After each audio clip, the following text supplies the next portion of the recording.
नमस्कार साथियों, आगामी पंचायत चुनाव के मद्देनजर जिला निर्वाचन अधिकारी चूरू और प्रशिक्षण प्रकोष्ठ चूरू की तरफ से आपका हार्दिक अभिनंदन स्वागत। प्रशिक्षण प्रकोष्ठ चूरू की तरफ से ये नवाचार किया गया है कि आपको आपके जो दायित्व हैं उन दायित्वों को किस तरीके से निर्वहन करना है उनको वीडियो के माध्यम से आपके समक्ष पहुंचाया जाए, ताकि आप मतदान से पूर्व इस वीडियो को देखकर अपने दायित्व की जानकारी कर सके। तो मैं doctor JB Khan, state level master trainer एवं वरिष्ठ सहायक नोडल प्रशिक्षण प्रकोष्ठ चूरू तथा associate professor government Lohia college Churu, आज हम इस वीडियो में चर्चा करेंगे जो मतदान अधिकारी मतदान के लिए नियुक्त किए गए हैं उनके क्या क्या दायित्व और कर्तव्य हैं, उनके क्या क्या कार्य हैं, उनके बारे में आज हम यहां पर इस वीडियो में चर्चा करेंगे। तो आप अंत तक ये वीडियो जरूर देखिएगा ताकि आपको अपने दायित्व के बारे में कोई संशय न हो। आपको पता है कि सरपंच का चुनाव जो है वह ईवीएम से संपन्न होगा और पंच का चुनाव है वह मतपेटी से करवाया जाएगा। तो ये आपको पहले से ही पता है। तो इसमें दो प्रकार की प्रक्रियाएं अपनाई जाएगी और जो मतदान पार्टी है उसमें एक पीठासीन अधिकारी होगा और उसके साथ साथ 4 सहायक मतदान अधिकारियों को नियुक्त किया जाएगा। तो ये एक पार्टी के रूप में 1+4 की जो प्रक्रिया है वो निर्वाचन विभाग के द्वारा तय की गई है। तो सबसे पहले हम बात करते हैं जो हमारा प्रथम सहायक मतदान अधिकारी होगा उसके क्या क्या दायित्व होंगे, वह क्या क्या दायित्वों को निर्वहन करेगा। तो सबसे पहले जो मतदान अधिकारी है वो सीट नंबर 1 पे बैठेगा, प्रथम सहायक मतदान अधिकारी, और उसके पास चिन्हित मतदाता सूची होगी। वो चिन्हित मतदाता सूची का प्रभारी होगा और जो मतदाता मत देने के लिए आता है उसकी पहचान के लिए वही उत्तरदायित्व होगा। पहचान जो भी फोटो दस्तावेज है निर्वाचन विभाग द्वारा निर्धारित 12 प्रकार के, उनके आधार पर मतदाताओं की पहचान होगी और वह यह भी सुनिश्चित करेगा कि उसकी बाएं हाथ की तर्जनी उंगली पे पहले से कोई निशान नहीं है, यानी वो पहले से वोट दिया हुआ नहीं होना चाहिए, ये भी वह तय करेगा। उसके बाद जैसे ही मतदाता की पहचान सुनिश्चित हो जाती है तो वह उसका नाम जोर से बोलेगा, जिसके आधार पर द्वितीय मतदान अधिकारी और उसके पीछे बैठे मतदान अभिकर्ता सुनकर ये इंश्योर कर ले कि हाँ फला नाम का मतदाता मत देने के लिए आया है और उसी वक्त उसकी पहचान के बारे में कोई अगर ऐतराज हो तो वो उठाया जा सके। अब जब पहचान स्थापित हो गई तो प्रथम सहायक मतदान अधिकारी प्रत्येक मतदाता के नाम के नीचे अंडरलाइन करेगा, चाहे वो महिला हो चाहे पुरुष हो, प्रत्येक मतदाता के नाम के नीचे अंडरलाइन की जाएगी। अब यदि वह मतदाता महिला है तो उसके नाम के बाईं ओर टिक का निशान लगाया जाएगा, टिक का निशान उसको लगाया जाएगा अगर वह मतदाता महिला है। और यदि वह मतदाता थर्ड जेंडर है तो उसके नाम के बाईं तरफ स्टार लगाया जाएगा। यह आप ध्यान रखिएगा, महिला मतदाता के आगे टिक लगाया जाएगा और थर्ड जेंडर के आगे स्टार लगाया जाएगा। इसके अलावा जो भी कोई मतदाता महिला पुरुष थर्ड जेंडर है उसके नाम के नीचे अंडरलाइन सभी के की जाएगी। दृष्टिबाधित दिव्यांग मतदाता कोई आता है तो वह पीठासीन अधिकारी की सहायता से मत देगा, लेकिन आप उसके क्रम के आगे AA लिखेंगे, असिस्टेंस एक्वायर्ड, AA भी अंकित करेंगे, यानी वह मतदाता पीठासीन अधिकारी की सहायता से मत डालेगा, AA अंकित किया जाएगा। अगर कोई मतदाता एपिक के द्वारा अपना मत डालता है तो आप उसके नाम के आगे ई लिखेंगे। इससे पता चलेगा कि कितने मतदाता फोटो पहचान पत्र, मतदाता फोटो पहचान पत्र की सहायता से वोट डालने आए हैं, तो उसके आगे ई किया जाएगा। और मतदान के अंत में आपको फॉर्म ऑफ स्टैटिस्टिक्स भरना है, जिसमें पुरुष मतदाताओं की संख्या, स्त्री मतदाताओं की संख्या, थर्ड जेंडर मतदाताओं की संख्या है, उसको सूचना एकत्र करके पीठासीन अधिकारी की डायरी में लिखा जाएगा और स्टैटिक्स का जो फॉर्म है उसमें भी उसकी एंट्री की जाएगी। इसके अलावा उम्र के हिसाब से भी आपको मतदाताओं का अंकन करना है। 18 से 25, 25 से 35 जो उम्र के हिसाब से एक निर्धारित है, वो भी आप अंकन करेंगे। मतदान बूथ पर जो बैठे मतदान अभिकर्ता है, उम्मीदवार है, चाहे तो किसी मतदान को चुनौती दे सकता है, केवल प्रथम सहायक मतदान अधिकारी स्तर पर ही यहां पर। और जैसे ही चैलेंज होता है, आपको उस मतदाता के आगे की प्रक्रिया पीठासीन अधिकारी के द्वारा संपन्न की जाएगी। आपको चैलेंज होते ही अब आपको कार्य नहीं करना है, यानी प्रथम मतदान अधिकारी को नहीं उसकी चैलेंज को स्वीकार करना, आप पीठासीन अधिकारियों को वो सौंप देंगे कि इसकी जो मतदाता है उसको चैलेंज किया गया है, तो आगे की प्रक्रिया पीठासीन अधिकारी संपन्न करेगा। यहां पे एक बात ध्यान रखिएगा कि लोकसभा विधानसभा में एक निर्धारित फीस ली जाती है, लेकिन यहां पर निःशुल्क है, चैलेंज फीस प्राप्त नहीं की जाएगी। और पहचान स्थापित हो जाने के बाद अब मतदाता द्वितीय मतदान अधिकारी के पास चला जाएगा। आपका प्रथम मतदान अधिकारी का दायित्व यहीं तक होता है और वो द्वितीय मतदान अधिकारी के पास चला जाएगा। आप सभी मतदान अधिकारी, पीओ, आरओ और जेडो साहिबान सीआरसी करना मत भूलिए। मॉक पोल के पश्चात और वास्तविक मतदान से पूर्व क्लोज रिजल्ट क्लियर ईवीएम को सीआरसी करना मत भूलिएगा। द्वितीय मतदान अधिकारी के क्या क्या दायित्व हैं? द्वितीय मतदान अधिकारी मतदाता रजिस्टर का भार साधक होगा, मतदाता पर्ची होगी उसके पास, और वह अमिट स्याही का भार साधक होगा। द्वितीय मतदान अधिकारी के पास निम्नलिखित जो सामग्री उसके पास होती है: मतदाता रजिस्टर, मतदाता पर्ची, अमिट स्याही, बॉल पेन और स्टाम्प पैड, ये सारी की सारी चीजें उसके पास होती है। अब द्वितीय मतदान अधिकारी जो मतदाता रजिस्टर है उसमें जिसको हम कहते हैं प्रारूप 12 उसको कहा जाता है, उसमें मतदाता के हस्ताक्षर अथवा हस्ताक्षर करने में सक्षम हो तो अंगूठा लिया जाएगा। मतदाता रजिस्टर के प्रथम कॉलम में निरंतर क्रम संख्या लिखी जाएगी जो 1 से प्रारंभ होगी, तो इसलिए पहले से ही आप कुछ संख्याएं लिख ले ताकि आपको बाद में समय की बर्बादी न हो।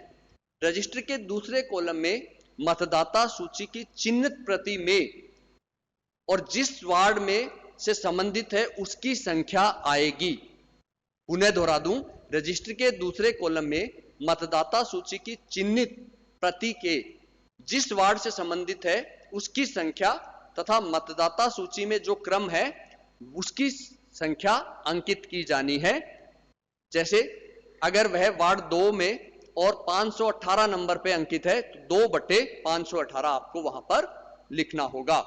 मतदाता की पहचान किसी फोटोयुक्त दस्तावेज से होती है, यानी एपिक के अलावा, जो कि राज्य निर्वाचन आयोग ने विनिर्दिष्ट किए हैं, उससे भी की जा सकती है।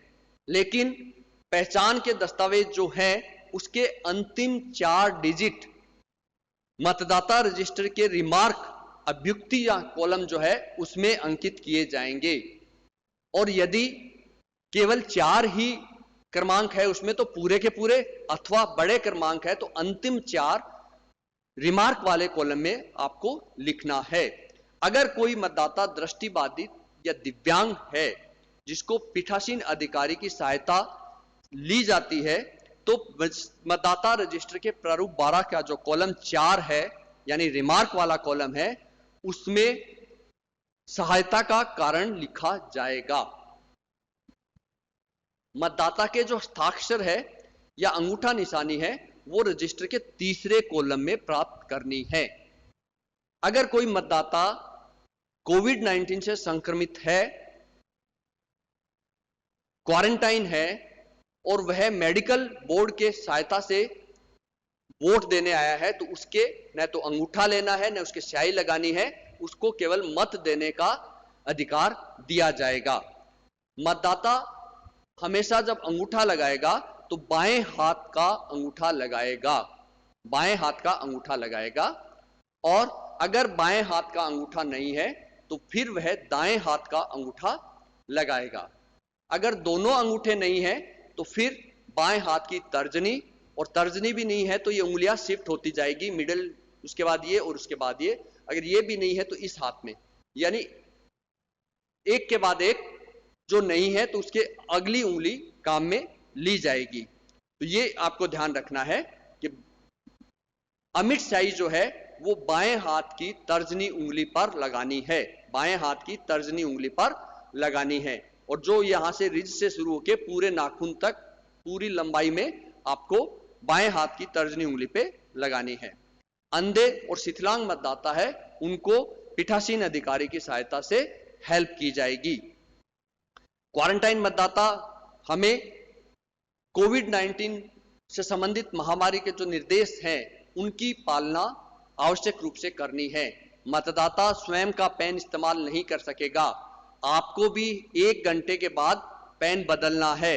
आपके बैग में मास्क, ग्लव्स और सैनिटाइजर आपको दिए जाएंगे, उनका भी आपको इस्तेमाल करना है। कोई भी मतदाता बिना मास्क के मतदान केंद्र पे नहीं आ सकता, यह भी आपको इंश्योर करना है। अनावश्यक भीड़ मतदान केंद्र पे न हो, यह भी आपको ध्यान रखनी है। और मोबाइल का इस्तेमाल पूर्णतः वर्जित होता है।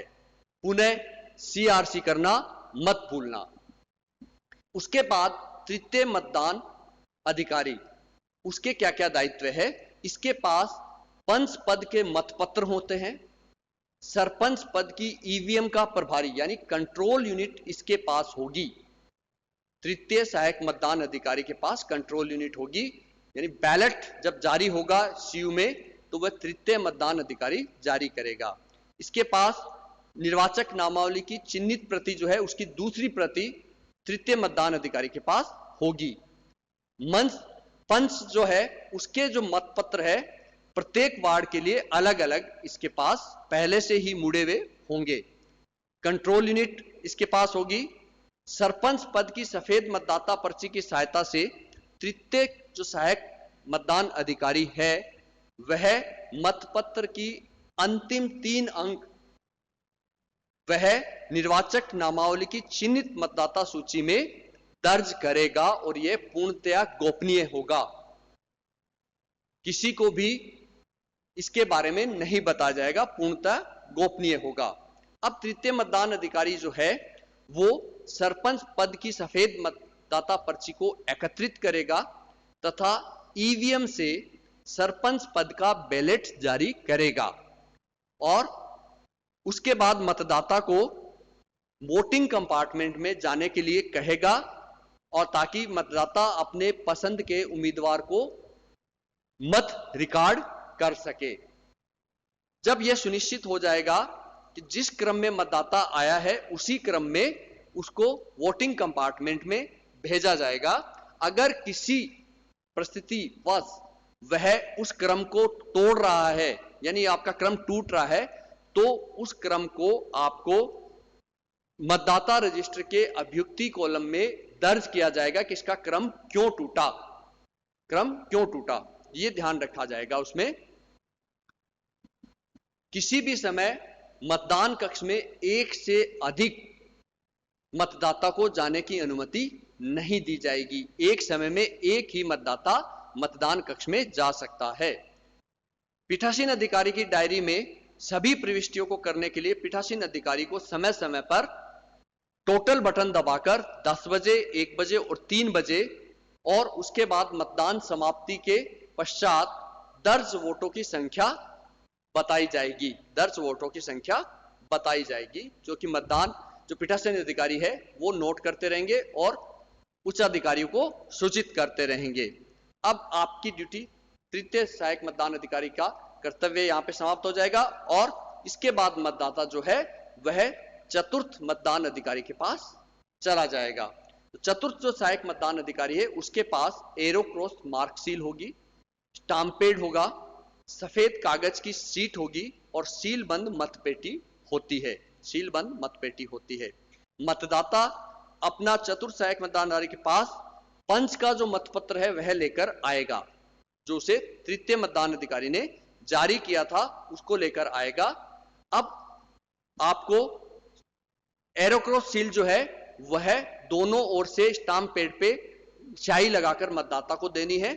मतदाता अगर मत अंक करने की विधि समझना चाहे तो उसे भी आपको समझाना है कि किस प्रकार से आपको अपनी पसंद के मतदाता जो अभ्यर्थी है उसके आगे वोट किस प्रकार से उसको करना है, किस प्रकार से एरोक्रॉस सील उसकी लगानी है और किस प्रकार से उसको मोड़ना है और मोड़कर किस प्रकार से मतपेटी में डालना है। अगर यह विधि वह समझना चाहे तो उसके बारे में भी उसको समझाया जाएगा और उसके बाद मतदाता वोटिंग कंपार्टमेंट से बाहर आकर मतपेटी में मुड़ा हुआ मतपत्र पूर्णतः गोपनीय तरीके से लाकर डाल देगा और बूथ से बाहर चला जाएगा। बूथ से बाहर चला जाएगा। ये जो वोटिंग कंपार्टमेंट पूरा का पूरा बूथ का लेआउट प्लान है कि आपको प्रथम दिन ही जब आप पार्टी के रूप में रवाना होकर अपने निर्धारित मतदान केंद्र पे पहुंचते हैं तो इस प्रकार से आपको बूथ बनाना है, बूथ का स्थापना करनी है।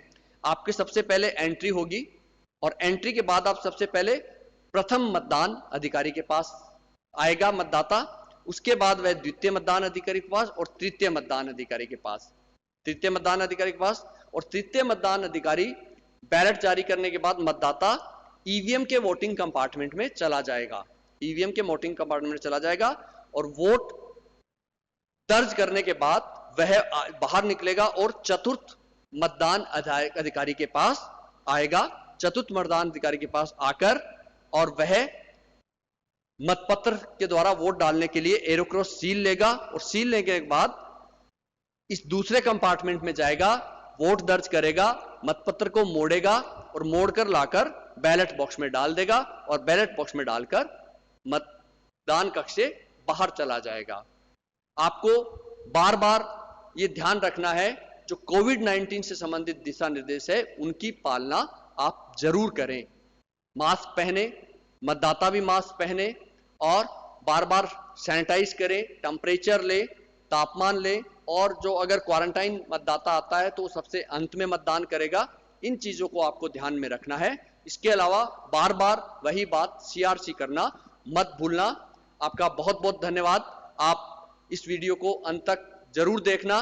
बहुत बहुत धन्यवाद और आप हमारी सीरीज को, हमारे इस नवाचार को देखते रहिए। हम सारे वीडियो आपके समक्ष लेके आएंगे।